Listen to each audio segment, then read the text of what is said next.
ഉസ്താദ് കാളിയെ ചരിത്രം പഠിപ്പിക്കും. കാളി എന്ന് പറയുന്നത് ഹിന്ദുത്വ പക്ഷത്ത് നിൽക്കുന്ന ഒരു വ്യക്തിയാണ്. പലപ്പോഴും കടുത്ത തീവ്ര ഹിന്ദുത്വ നിലപാടുകൾ എടുക്കുന്ന വ്യക്തിയാണ്.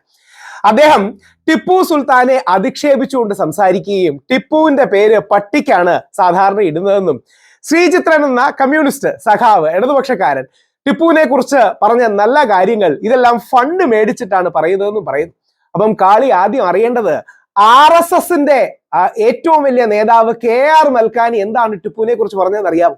BJPയുടെ സ്ഥാപക നേതാവായ KR മൽക്കാനി, അതായത് ഓർഗനൈസറിന്റെയും പാചൻജന്യയുടെയും ഒക്കെ എഡിറ്റർ, RSSന്റെ ചരിത്രത്തിലെ ഏറ്റവും വലിയ ഇന്റലക്ച്വൽ എന്താണ് മൽക്കാനിയെ കുറിച്ച് പറഞ്ഞതെന്ന് അറിയാമോ? അത് കാളിയെ പഠിപ്പിക്കണം. ഉസ്താദ് പറഞ്ഞത് കുറഞ്ഞുപോയി. ഉസ്താദിന് നന്മയുള്ളതുകൊണ്ടാണ്, ഉസ്താദ് ആത്മീയത ഒക്കെ ഉള്ളതാണ്. ഞാനൊക്കെ സാധാരണക്കാരനാണ്. ഈ കുറച്ചുകൂടെ പച്ചയ്ക്ക് കുറച്ചുകൂടെ കടുപ്പിച്ച് പറയാം. ആദ്യം കാളി പറഞ്ഞു ഒന്ന് കേൾക്കാം. ടിപ്പുവിന്റെ പേര് ഞങ്ങളുടെ പട്ടിക്ക് മുസ്ലിങ്ങൾ പോലും ടിപ്പുവിന്റെ പേര് എന്തൊക്കെ എന്ത് ചെയ്താലും ടിപ്പു വല്ല കക്കൂസ് തന്നെ ചെയ്താലും നീ എങ്ങനെ ഈ വൃത്തിയായിട്ട് പറയുന്നത് ഞാൻ കട്ട് ചെയ്യാണ്.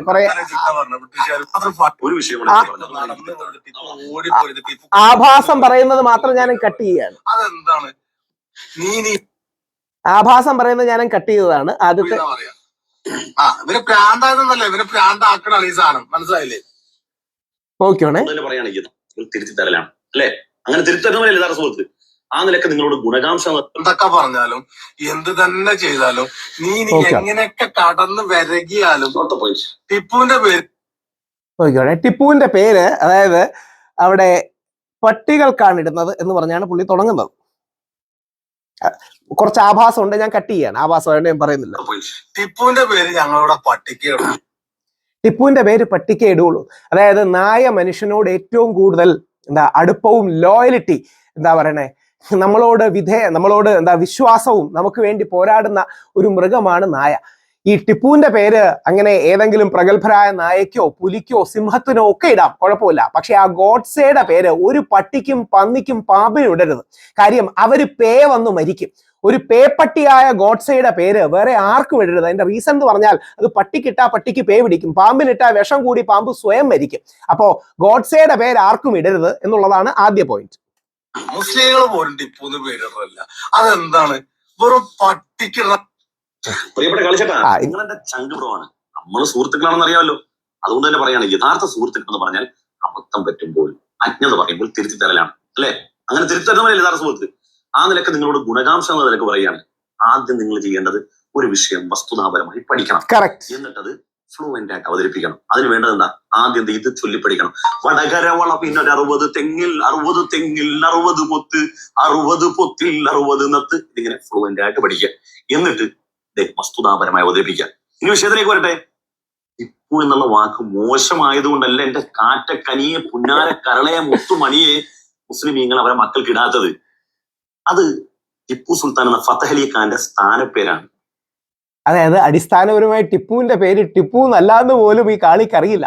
ഫതഹ് അലി അല്ലെങ്കിൽ ഫതഹ് അലി ഖാൻ എന്ന് ചില സ്ഥലങ്ങളിൽ വരുന്നുണ്ട്. ഫതഹ് അലി എന്നാണ് പറയുന്നത്. ടിപ്പുവിനെ ആലങ്കാരികമായി ടിപ്പു സുൽത്താൻ എന്ന് വിളിക്കുകയാണ്. പലർക്കും ഈ അക്ബർ എന്നാണ് അദ്ദേഹത്തിന്റെ നമ്മളെ ഭരിച്ചിരുന്ന അല്ലെങ്കിൽ ഇന്ത്യയുടെ ഏറ്റവും വലിയ രാജാക്കന്മാരിൽ ഒരാളുടെ പേര് അക്ബർ എന്നാണ് കരുതുന്നത്. അങ്ങനെയല്ല, പുള്ളിയുടെ പേര് ജലാലുദ്ദീൻ മുഹമ്മദ് എന്നാണ്. Jalaluddin Muhammad the great. ആ ഗ്രേറ്റിനെയാണ് അക്ബർ എന്ന് പറയുന്നത്. അള്ളാഹു അക്ബർ എന്നൊക്കെ പറയുന്നത് പോലെ അക്ബർ മഹാൻ അല്ലെങ്കിൽ ഗ്രേറ്റ്. അതാണ് ജലാലുദ്ദീൻ മുഹമ്മദ് ദി ഗ്രേറ്റ് ആണ് അക്ബർ എന്ന് നമ്മൾ വിളിക്കുന്നത്. അദ്ദേഹത്തിന്റെ കുടുംബ പേരും സ്ഥാനപ്പേരുമാണ്. അദ്ദേഹത്തിന്റെ വാപ്പ അദ്ദേഹത്തിന്റെ ടിപ്പു എന്ന് വിളിച്ചു. എന്താ ടിപ്പു എന്ന വാക്കിന്റെ അർത്ഥം? അദ്ദേഹത്തിന്റെ ധീരതയും അദ്ദേഹത്തിന്റെ ധൈര്യവും സ്ഥൈര്യത്തെയും മാനിച്ചുകൊണ്ട് കടുവ എന്ന അർത്ഥത്തെ സൂചിപ്പിക്കുന്ന ടിപ്പു എന്ന പേര് വിളിച്ചു. Note the point. ബ്രിട്ടീഷുകാർക്കെതിരെ പോരാടുന്ന ആ ധൈര്യം, അല്ലാതെ ഗാന്ധിജി എന്ന വൃദ്ധനായ സ്വന്തമായി നടക്കാൻ പോലും ബുദ്ധിമുട്ടുന്നുള്ള മനുഷ്യന്റെ നെഞ്ചിലേക്ക് വെടിയെടുക്കുന്ന ഗോഡ്സെ എന്ന തീവ്രവാദിയുടെ ഭീരുത്വമല്ല, ഈ നാടിന് വേണ്ടി പോരാടി മരിക്കാനുള്ള ടിപ്പുവിന്റെ ധൈര്യമാണ്. എന്നാൽ അദ്ദേഹത്തിന്റെ പേരോ യഥാർത്ഥ പേര് ഫതഹ് അലി ഖാൻ എന്നാണ് വാപ്പ നാമധേയം ചെയ്തത്. ധാരാളം പേർക്ക് ഫതഹ് അലി എന്നും പേരുണ്ട്. അദ്ദേഹത്തിന്റെ വാപ്പയുടെ പേര് ഹൈദർ അലി. ആ പേരും ധാരാളം പേർക്കുണ്ട്. ഇപ്പൊ കാര്യങ്ങൾ തിരിഞ്ഞില്ലേ? ഇനി ഒരു വിഷയമാണ് ഓടിപ്പോരുത്, ടിപ്പു കുനിഞ്ഞു പൊരുതി. ഇവനിത് തന്നെ, ഇവന് ടിപ്പു ഇത് മാത്രം ഫണ്ട് അവിടെ നിനക്ക് തരാം. ഞാൻ ആലോചിക്കണേ, എവിടെ ഇതിന് മാത്രം ഫണ്ട്? ഒരു ടിപ്പുണ്ട്, ഇവരുണ്ട്. എത്ര കാലമായി ഇവനത് കൊണ്ടു നടക്കണത്. ഇംഗ്ലീഷുകാരെ എഴുതി വെച്ചു മണിക്കൂർ കുതിരയെന്ന് വീണിട്ട് ടിപ്പു പൊരുതി എന്നാ പറഞ്ഞത് ബ്രിട്ടീഷുകാരുമായിട്ട്.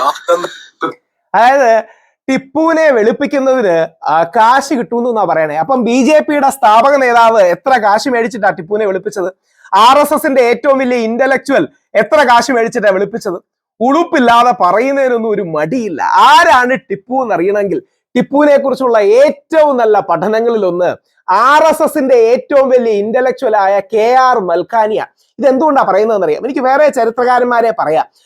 RSSന്റെ തന്നെ ആൾക്കാരെ പറയുമ്പോൾ RSS വലതുപക്ഷത്ത് നിൽക്കുന്നതാണ്. ഈ തീവ്ര വലതുപക്ഷത്തെ ചരിത്രം അറിയാത്ത വാട്സപ്പ് യൂണിവേഴ്സിറ്റിയിൽ പെട്ടുപോകുന്ന വിഡ്ഢികളായ മനുഷ്യർക്ക് ഒരു തിരിച്ചറിവ് ഉണ്ടാവട്ടെ എന്ന് പറഞ്ഞാണ് KR മൽക്കാനിയെ കോട്ട് ചെയ്ത് പറയുന്നത്. KR മൽക്കാനി BJPയുടെ സ്ഥാപക നേതാക്കളിൽ ഒരാളാണ്.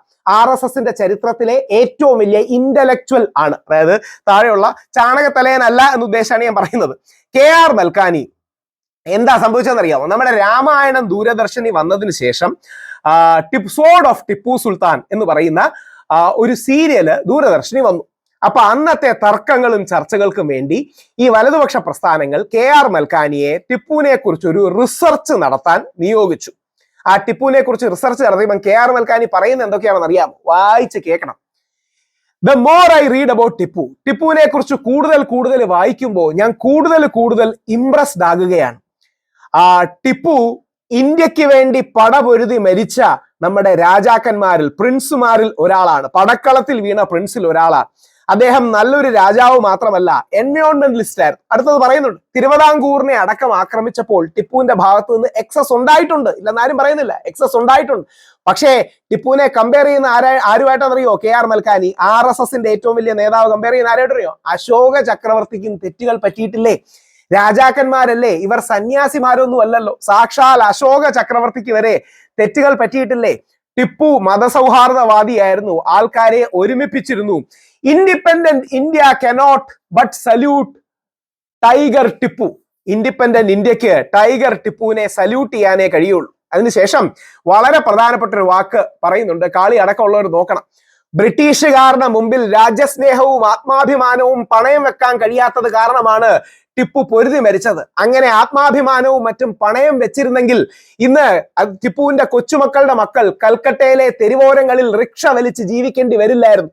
രാജ്യസ്നേഹവും ആത്മാഭിമാനവും ടിപ്പു സുൽത്താൻ ബ്രിട്ടീഷുകാർക്കും വിദേശികൾക്കും അടിമ വെച്ചിരുന്നെങ്കിൽ അദ്ദേഹത്തിന് ഒരിക്കലും ആ ഗതി വരില്ലായിരുന്നു. പക്ഷെ രാജ്യസ്നേഹം കാരണം, ആത്മാഭിമാനം കാരണം ഈ രാജ്യത്തിന് വേണ്ടി പോരാടി മരിച്ച ആളാണ് ടിപ്പു എന്ന് പറയുന്നത്. RSSന്റെ BJPയുടെ ഏറ്റവും വലിയ നേതാക്കളിൽ ഒരാളാണ് KR മൽക്കാനി. വായിച്ചു നോക്കിയാൽ മതി. സ്കൂളില് ചരിത്രം പഠിച്ചില്ലെങ്കിൽ ശാഖ എന്തെങ്കിലും ചരിത്രം പഠിച്ചാൽ മതി. പക്ഷേ ഇത് പലപ്പോഴും അവർക്ക് അറിയില്ല. ഈ തീവ്ര ഹിന്ദുത്വവാദത്തിന്റെ ക്യാൻസർ എത്രമാത്രം ഉണ്ടെന്ന് തിരിച്ചറിയാൻ വേണ്ടിയിട്ടാണ്. ഇനിയും കാലത്തിൽ അന്ന് ഹിന്ദുക്കളടക്കം മുസ്ലിങ്ങളടക്കം പ്രശ്നങ്ങൾ ഉണ്ടായിട്ടില്ലേ? ഉണ്ടായിട്ടുണ്ട്. അത് പരിഹരിക്കുകയല്ലേ വേണ്ടത്? അത് ഹീൽ ചെയ്യുകയല്ലേ, മുറി ഉണക്കുകയല്ലേ വേണ്ടത്? അപ്പോ യഥാർത്ഥത്തിൽ അന്നത്തെ ഏതെങ്കിലും ഒരു പ്രശ്നം ഊതി വീർപ്പിച്ച് വലുതാക്കി പ്രശ്നങ്ങളാണെന്ന് പറയുന്നവരോട് പണ്ട് മമ്മൂക്ക നല്ലൊരു ഡയലോഗ് പറഞ്ഞിട്ടുണ്ട്. അതായത് പണ്ടത്തെ പ്രശ്നങ്ങളൊക്കെ നടന്നിട്ടുണ്ട്. നമ്മുടെ വീട്ടു പ്രശ്നങ്ങളില്ലേ, സമുദായങ്ങൾ, ഹിന്ദുക്കളുടെ ഇടയിൽ കാസ്റ്റിൽ പ്രശ്നങ്ങൾ ഉണ്ടായിട്ടില്ലേ? ഇതേപോലെ മുസ്ലിങ്ങളുടെ ഇടയിലും ക്രിസ്ത്യാനികളുടെ ഇടയിലും പ്രശ്നം ഉണ്ടായിട്ടില്ലേ? പ്രശ്നങ്ങൾ ഊതി വീർപ്പിക്കാൻ ബ്രിട്ടീഷുകാരാണ് ചെയ്തിരുന്നത്, ബ്രിട്ടീഷുകാരുടെ അടിമകളാണ് ചെയ്തിരുന്നത്. ആ മമ്മൂക്കയുടെ മറുപടിയും കൂടെ കേട്ട് നമുക്ക് നിർത്താം. ആദ്യത്തിന് ശിക്ഷിക്കേണ്ടത് ഹിന്ദുവരെയും മുസൽമാനെയും അല്ല, ഈ മണ്ണ് ചോര കൊണ്ട് നടത്തെടുത്ത ബ്രിട്ടീഷ് മക്കളെയാണ്. അവന്റെയൊക്കെ ചെരുപ്പ് നോക്കി ഖാൻ ബഹദൂറും റാവു ബഹദൂറും പട്ടം വാങ്ങിയ അന്നെപ്പോലുള്ള നാടൻ ചിട്ടകളെയാണ്. അതുപോലുള്ളവരാകാതിരിക്കട്ടെ നമ്മുടെ തീവ്ര ഹിന്ദുത്വവാദികൾ. പ്രശ്നങ്ങളുണ്ട്, പരിഹരിക്കാനാണ് നോക്കേണ്ടത്. ടിപ്പു സുൽത്താന്റെ മഹത്വം അറിഞ്ഞുകൂടെങ്കിൽ സ്കൂളിൽ നിന്നോ ചരിത്രത്തിൽ നിന്നോ പഠിക്കണം. നമ്മുടെ ഭരണഘടനയിലടക്കം ഝാൻസി റാണിയുടെയും ടിപ്പു സുൽത്താനെയും ചിത്രങ്ങൾ ഒരുമിച്ച് വെച്ചിട്ടുണ്ട്. ഒന്ന് ആലോചിച്ച് നോക്കാം. നമ്മുടെ സാക്ഷാൽ ഭരണഘടനയിൽ, നമ്മുടെ ഇന്ത്യയുടെ ഭരണഘടനയുടെ കോപ്പിയിൽ ടിപ്പു സുൽത്താന്റെയും നമ്മുടെ ഝാൻസി റാണിയുടെയും ചിത്രങ്ങൾ ഒരുമിച്ച് വെച്ചിട്ടുണ്ട്. ശ്രീരാമന്റെ ഉണ്ട്, കൃഷ്ണന്റെ ഉണ്ട്, മഹാത്മാഗാന്ധിയുടെ, നേതാജി സുഭാഷ് ചന്ദ്രബോസിന്റെ അടക്കമുള്ള ചിത്രങ്ങളുണ്ട്, ശിവാജി മഹാരാജാവിന്റെ ഉണ്ട്. അതോടൊപ്പം ഇന്ത്യൻ ഭരണഘടനയിൽ പോലും എഴുതി വെച്ച അല്ലെങ്കിൽ ആലേഖനം ചെയ്ത ടിപ്പു സുൽത്താന്റെയും ഝാൻസി റാണിയുടെയും ചിത്രമാണ്. ഇന്ത്യൻ സംസ്കാരവും ചരിത്രവും ഭരണഘടനയും പഠിക്കുമ്പോൾ ടിപ്പു സുൽത്താനോട് ഒരു ആദരവ് തോന്നും. നമുക്ക് വേണ്ടി പോരാടി മരിച്ച നമ്മുടെ സുൽത്താനോട്, ഈ രാജ്യത്തും കണ്ട ഏറ്റവും വലിയ പോരാളികളിൽ ഒരാളോട് നമുക്കൊരു ബഹുമാനം തോന്നും. ടിപ്പു സുൽത്താനും നമ്മുടെയാണ്, ഛത്രപതി ശിവാജി മഹാരാജാവും നമ്മുടെയാണ്, ഈ നാടിന് വേണ്ടി പോരാടി മരിച്ച എല്ലാവരും, പഴശ്ശിരാജാവും നമ്മുടെയാണ്. അപ്പോൾ ചരിത്രത്തിൽ എന്തെങ്കിലും പ്രശ്നങ്ങൾ ഉണ്ടെങ്കിൽ അത് ഉപയോഗിച്ച് ഇന്ന് ഹിന്ദു മുസ്ലിം സ്പർദ്ധ ഉണ്ടാക്കാനല്ല നമ്മൾ നോക്കേണ്ടതെന്ന് തിരിച്ചറിഞ്ഞാൽ മതി. ജയ് ഹിന്ദ്.